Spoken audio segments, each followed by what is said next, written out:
د ماشومانو چې کوم ټمپریچر یعنی درجه حرارت دی هغه د غټو مقابله کې لږ شان سیوا وي، لږ هغوی لږ ډېر ګرم وي.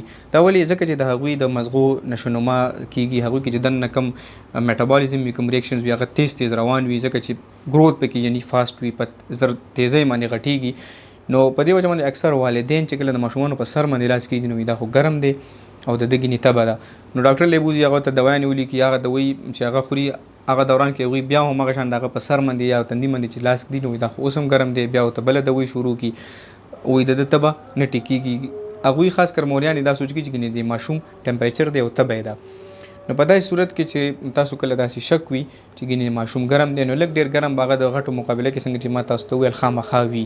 خو که بیا هم ستاسو شک وي نو دا شک تاسو صرف په ترمامیټر باندې لرې کولی شئ چې د هغه په ترخ کې یا لاندې نه د هغه په خوله کې خو نشي اغوستی، خو ترخ کې یا لاندې نه ریکټل ایریا نه د هغه ټمپریچر تاسو چک کولی شئ او په هغې کې وګورئ. که فرض که د 100 نه د هغه ټمپریچر سیوا نو بیا کېدای شي چې د هغه ټمپریچر وي او بیا د هغې دپاره تاسو علاج وکړئ. خو که هسې تاسو ته هغه ګرم ګرم ښکاري نو هغوی کې 2-3 قسمه داسې الله تعالی داسې نظام اچولی چې یو خو د هغوی گروث زر کېږي یعنی زر زر غټېږي، په دې وجه هغوی ګرم وي.